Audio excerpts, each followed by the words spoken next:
Yeah, things have been good. Things have been also equally, they've been challenging though as well. Right now we are in the midst of COVID. So I have a gallery that I recently just started. I It got the looks beautiful, by the way. Thank you. Thank you. Yes, I can So still cute. utilize it, not in the sense that I thought I was going to, but yes. So I'm here in my gallery right now. And, it's been interesting because it's been a huge learning lesson. It's really taught me a lot about how to basically spin this into something positive. And it's given me a challenge because I can now not really focus on selling my art in the traditional sense because right now, I mean, obviously fine art is certainly not a necessity and is not what people are thinking about buying. It's a luxury item. So my traditional mode of making money and running this place has been to sell art traditionally. So now I've kind of had to get creative and think outside the box and how else can not just make money, but how else can I bring more awareness to my brand and keep all of this, everything that I've built after so many years, how do I keep this all afloat so it doesn't just die?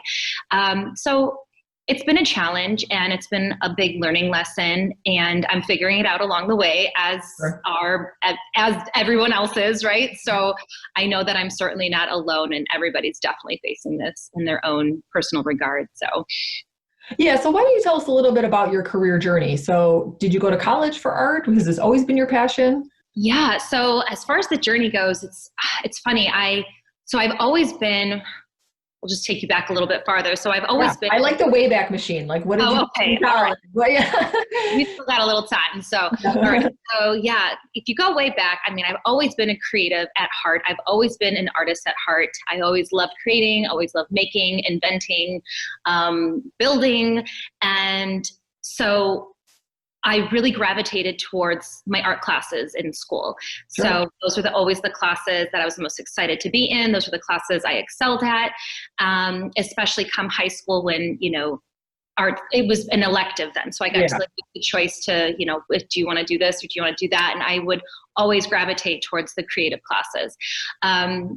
It wasn't until after graduating though, that I just didn't know what I wanted to do for a living. So I graduated high school in 2002, and, my gut always wanted to be a creator or an artist of some kind for a living, but society kind of always led me to believe that you can't make a living as an artist, that, unless you want to be starving your whole life, that this Yeah. isn't exactly it's not exactly a lucrative career path.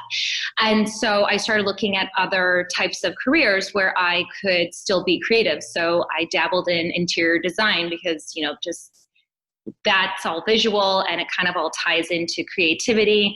So I actually went to school originally for interior design. And I kind of found out that interior design at the time, it just felt like it was more about once I That's started. the Yeah, it was just, there was so much about like sales, and that really didn't appeal to me, even though like I feel like that's all I do now. But at the time I was just so fixated on, I just want to, I just want to land these amazing clients and do these amazing projects. But, it's really hard to like get yourself into the industry. I also didn't have the work ethic that I have now back in this point in time. So I had to do a little soul searching and reevaluating as far as what it is that I want to do. And the idea of becoming a teacher and teaching art kind of sparked something within me. It seemed like a really great idea. And, I always loved the idea of, I remember my art teachers making such an impression on me and how fulfilling those classes were for me. And so for me to be able to give that back to another student that completely and utterly, cherishes the outlet that art classes can provide, if I can give that back to students as well, how fulfilling would that be?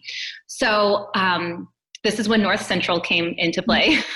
So, because it took me a while to figure out what I wanted to do. Therefore, it took me a long time. My college journey was not a short one. Okay. Yeah, it was not a short one. It was actually Important message to note though, because I mean, I'm still figuring out what I want to do when I grow up. And I think there's a lot of people that kind of feel like that. And, like you're in high school and you have to have it all figured out, or college even, and that's not the case.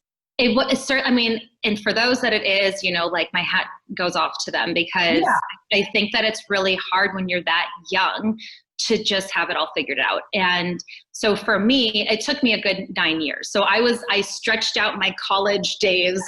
I did. I mean, I was in school and then I was out of school and then I was in school and I was out of school. So it was a really long process of me trying to figure out like, what the hell do I want to do? And where do I go from here?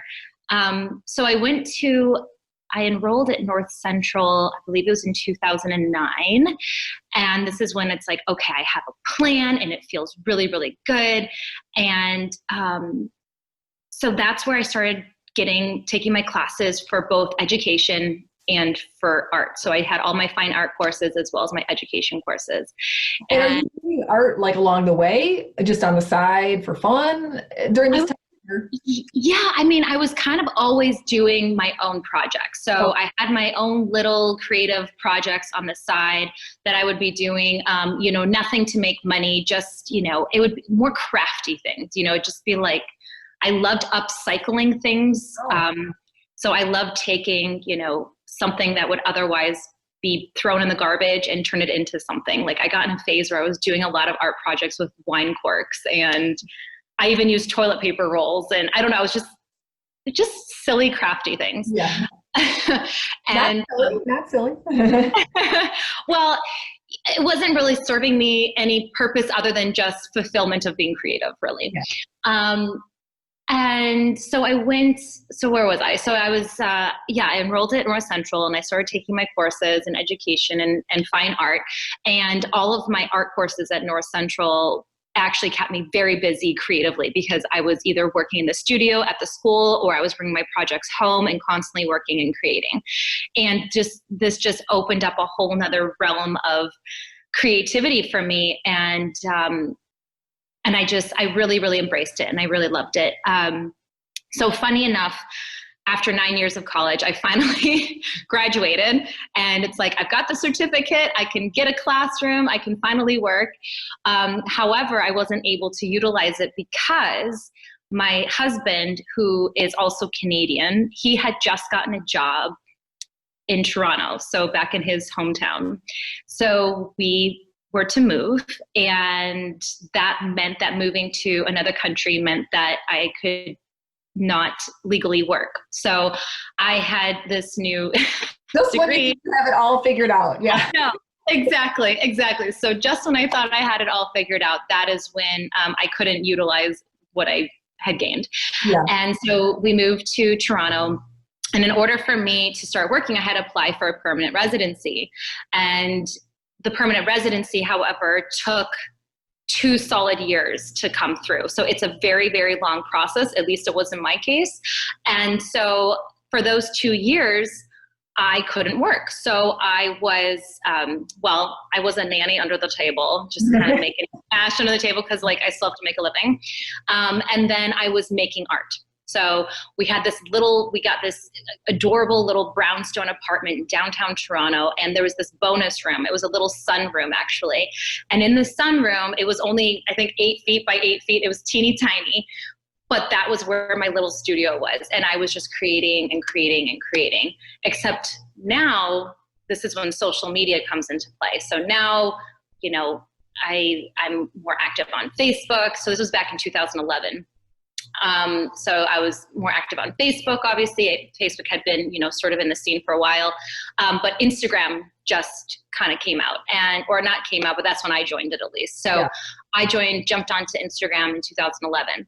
So I started creating a lot of paintings at the time, and I started posting them onto social media. And I started to realize that people were reaching out to me and asking me about inquiries like, hey, is that for sale? Or if I give you a picture of my dog, can you paint my dog? Or, hey, I just went on this beautiful vacation to Venice, Italy. Could you paint this picture that I took when I was there? So it was just like little inquiries like that. And so I started to realize, oh my goodness, it seems as though people are willing to exchange their money for my art. Isn't this like what artists do? And were they offering money, or was it more like, can you do it? And then you kind of had to figure out if they were willing Like they wanted to commission me. So That's I mean, awesome. now granted, I had no idea how to charge. And that was one of the big learning curves was, well, God, how do I value my art, or how do I charge? I don't know what to charge. And I mean, those days I was charging next to nothing. I was just happy that someone was asking me to create something for If them. only I bought one back then. Yeah. When I So could those that did, yes, you got in at a good time. But yeah, so I started creating more and more art. And at the time, I started getting back into my unconventional ways of making art. And I always loved creating art in unconventional ways that just kind of made the piece a little bit more noteworthy, made the piece stand out, gave the piece a story or an impact, if you will. And so I started dabbling in all these unconventional methods, which is what ultimately led me to creating with lipstick. So I've never been like a makeup junkie. I've never even been much of like a lipstick wearer myself. And that's actually a fun fact, is that I actually never really even wore lipstick up until like 4 years ago, which is kind of funny. Yeah, I'm kind of like a chapstick gal, but I felt like I should wear some in honor of you, so I did. Well, it's beautiful on you. You have a beautiful mouth. You should like embrace that with your lipstick. Yes. Well, and honestly, I was the same way, totally the same way. I was a chapstick kind of girl, and I just felt like when I would wear lipstick, I felt like it made my face stand out too much or something. Yeah. But I also broke it down to, I think this is just a confidence thing. Like, you know, so with like self-confidence came the confidence to be bold and wear lipstick and not be afraid of who cares if my face stands out? Like, why do I care? You know? Yeah. And, but that's a whole nother story. But so anyway, all of these unconventional modes of art is what ultimately led me to the lipstick route. So it started because I was about to create a portrait of Marilyn Monroe, and I was trying to create her in an unconventional way that would still correlate with Marilyn. Yeah. And the idea of utilizing a feminine product like lipstick and putting my actual kisses in the piece, because that's just sort of like the wow factor. And she was so famously known for blowing her kisses too. So that is how that idea blossomed. Mm-hmm. And absolutely genius. Yeah, I love it. Well, thank you. I was very excited about the idea, and my husband loved the idea, and he's like, "Oh my God, we got to post this on YouTube, and it's just gonna go viral." So he had big plans for this.